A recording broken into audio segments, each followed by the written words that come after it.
Welcome to Dad's DeFi Space. I'm Kevin, and I wanted to start a live stream just to look at some charts and have a quick discussion. Is ETH dead? I have a video coming out probably about tomorrow where I go into more detail on this, but do any of you all out there believe ETH is dead? If you do, let me know in the comments below. But markets are bleeding. And I want to discuss a little bit today. Is this something that we need to worry about? Is the market cycle over? Is there no alt season? Many of them out there on X and in the crypto and DeFi space, Telegram and Discord are saying so. Does that make it true? We'll find out how I feel about this in a few minutes. But before we begin, please like and subscribe, ping that notification bell, check out our links below. And remember, nothing today is financial advice. I am not a financial advisor. Please do your own research in this space. But before we begin, I'd like to take a look at the markets because they are not looking pretty today, to say the least. So we're going to take a look at crypto bubbles. And as you can see, it doesn't look too hot out in the crypto and DeFi space. Many of our favorite plays are down 10, 15, 20%. This is what I mean by blood in the streets. But a lot of times these can be buying opportunities, especially during a bull run. Now, obviously, once we move into the bear market years, this is not a good strategy because your altcoins will keep bleeding back to Bitcoin. And if we take a look at the markets today, you'll be able to see that we are almost back in fear. We're still in the neutral territory on the fear and greed index, but we are getting extremely close. My gosh, why is my camera not sharing? There we go.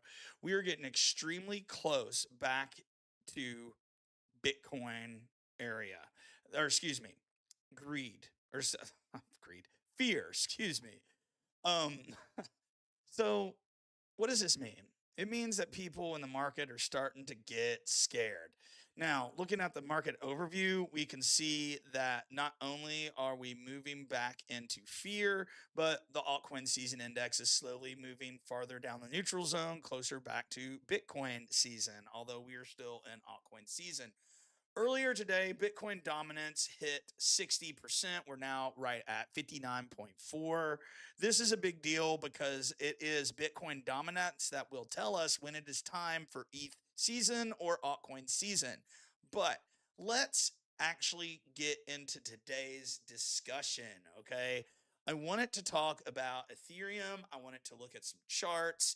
On a live stream a while back, we were talking ETH hitting around the 0.03 area. We have now gone as low as 0.028 space. So around December of 2020, we were bottoming out on the Ethereum Bitcoin pair, and basically we hit about 0.0226, 0.0225, something like that.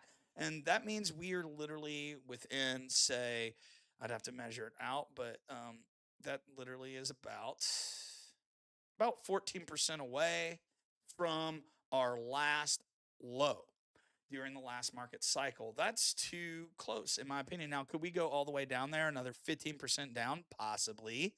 But in my opinion, if we zoom out and we look at ETH, to me, anything within this zone, and by this zone, we're referring to anything in our bottom zone area, right? I think here, right? To me, anything here is a nice buy for ETH, right? And if we zoom back in on our chart, we can see we're right in that zone, although we're almost breaking below it. That does concern me a little bit, but I still think, not financial advice, this is an excellent buying opportunity for Ethereum. Now, what looks worse than Ethereum Bitcoin chart? I'll tell you, it is the others chart. Okay.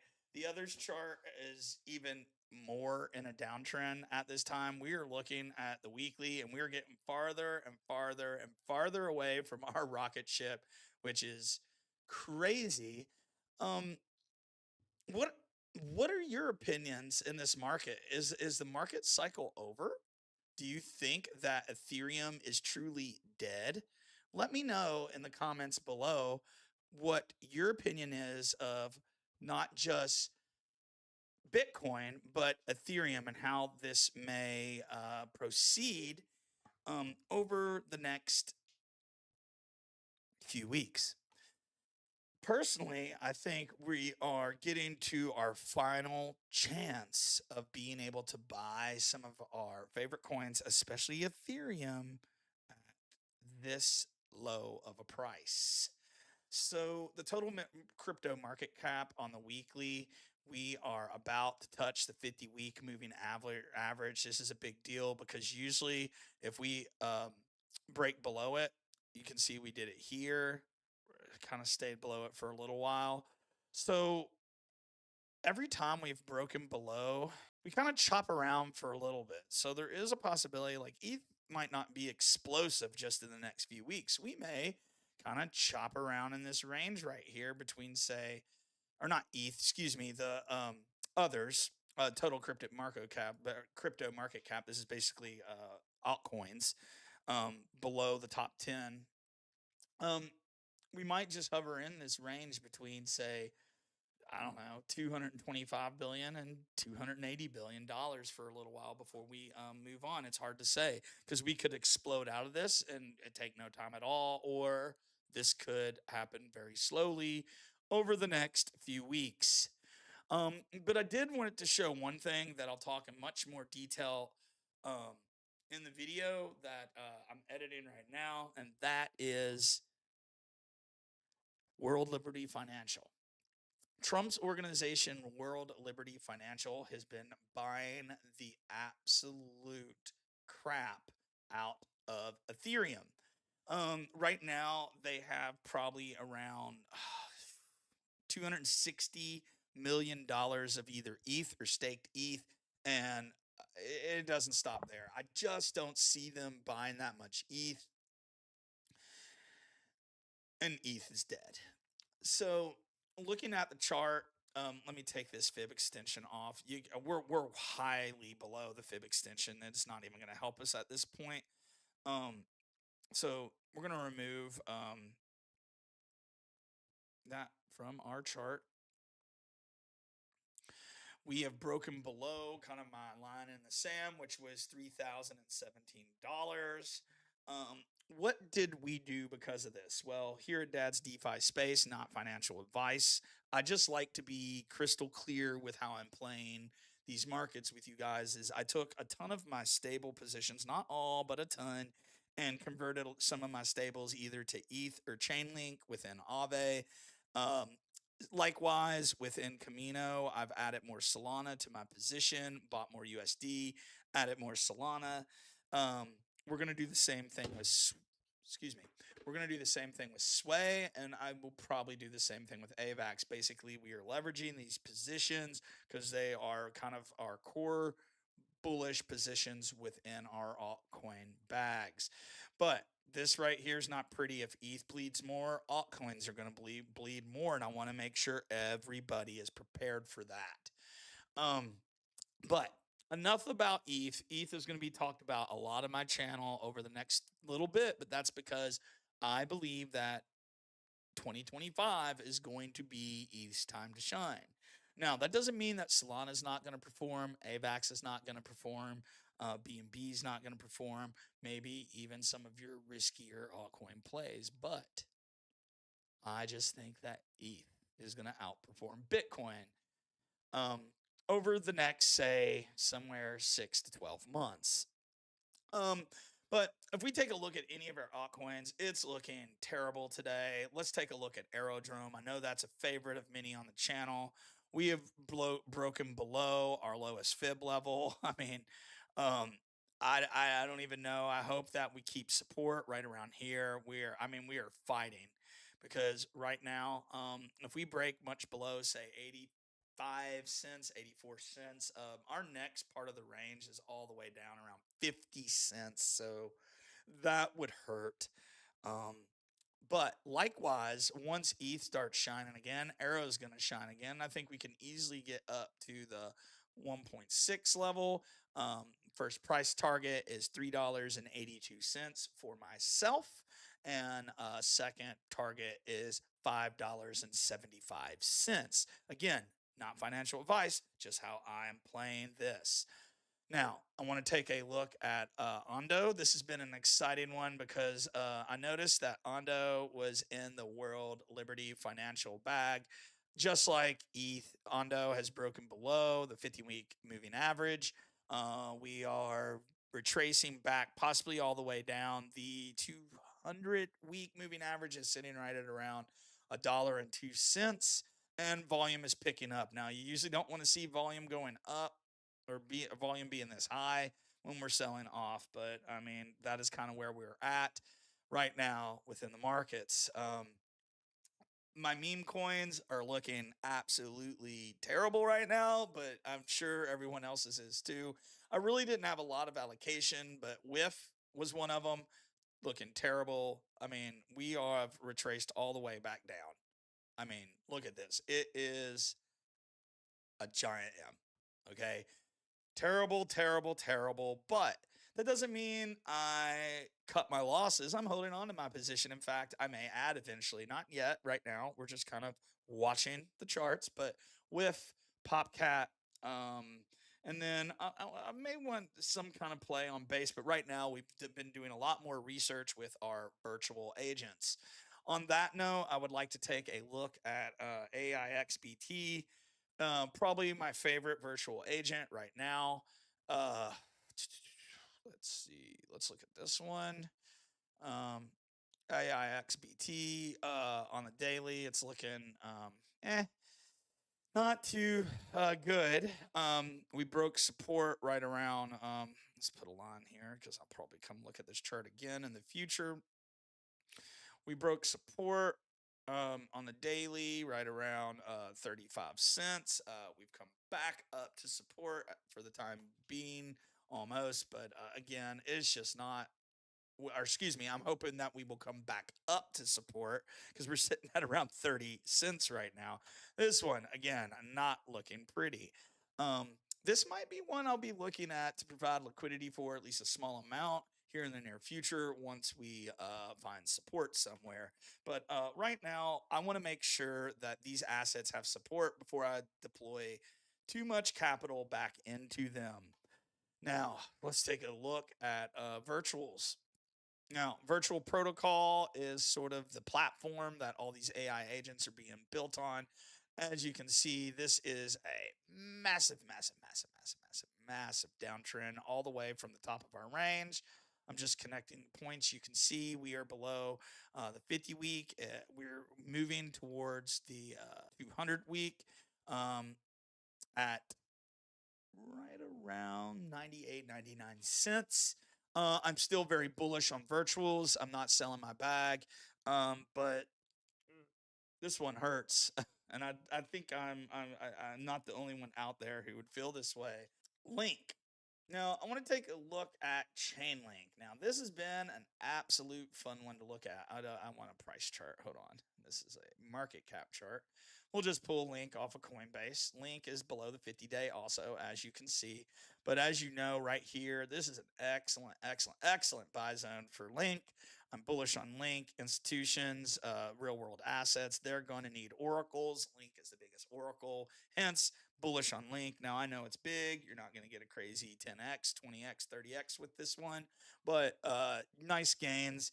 And I definitely have positioned a little bit of my portfolio into Link, even some of my lending position on Aave. But AVAX, another one. I decided to convert a little bit of Bitcoin. I'm lending it on AVAX. I'm lending some of it on Solana, and I'm using that to kind of increase my allocations. Again, very bullish, but next leg up, it'll be time to deleverage these positions.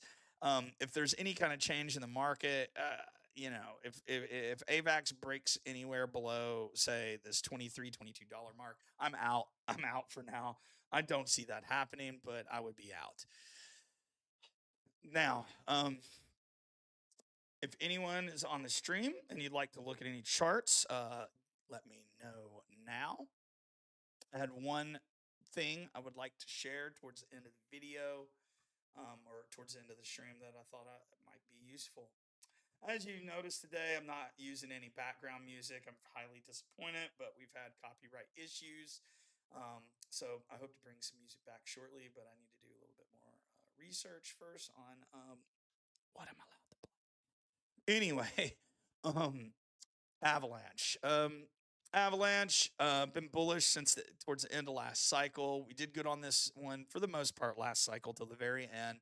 I sold most of my bag, lost a little bit at the end, and I started rebuilding my position. Oh gosh, AVAX was sitting a little over, probably around $12 at the time.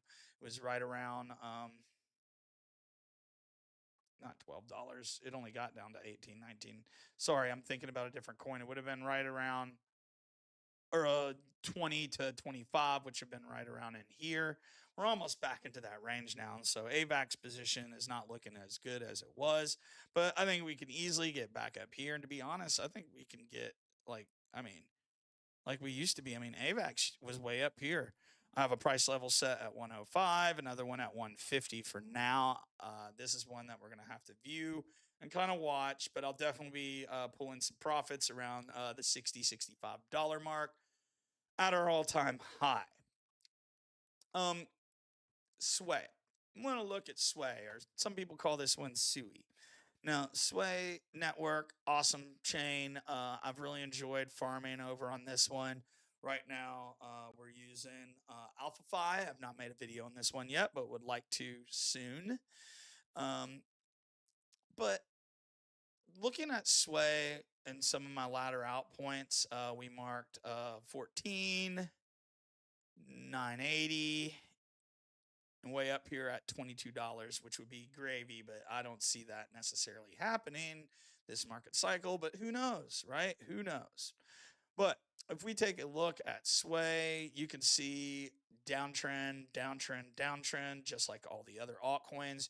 We're getting right back into this support range, sitting right around the 0.23 fib level. That's about $3.17. This is one that I want to do a lot more research on their ecosystem, find some beta plays. So if you have some beta plays in the Sway network, let me know in the comments below. I'd love to research them. And yeah, let's get. I want to take a look at the DYX. Now, this is an interesting chart. The DYX is basically showing the value of the American dollar to a basket of currencies. A lot of times, especially during a bull run, when this is pumping, Bitcoin's not, although it was starting to pump and Bitcoin was still pumping. But what do you notice now? We got 1, 2, 3, 4 green candles, and this one is dropping again. So I would like to see this one get rejected at some point and start making its way back down, hopefully even below the 50-week moving average, getting back down below, say, 106, back into the 105 range. Last alt season,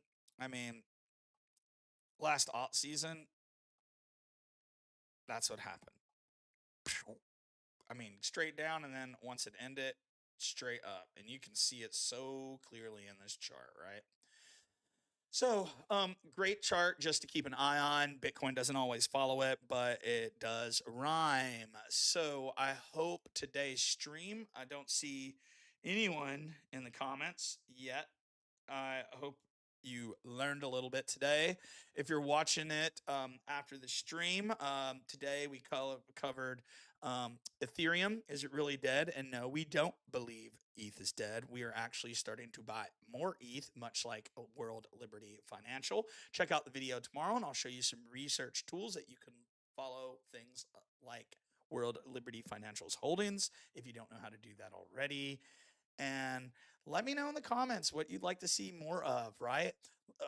More tutorials, more liquidity pools, more portfolio reviews, um, more market analysis, or maybe more altcoin reviews. Let me know and I will provide. So again, like and subscribe if you like today's stream.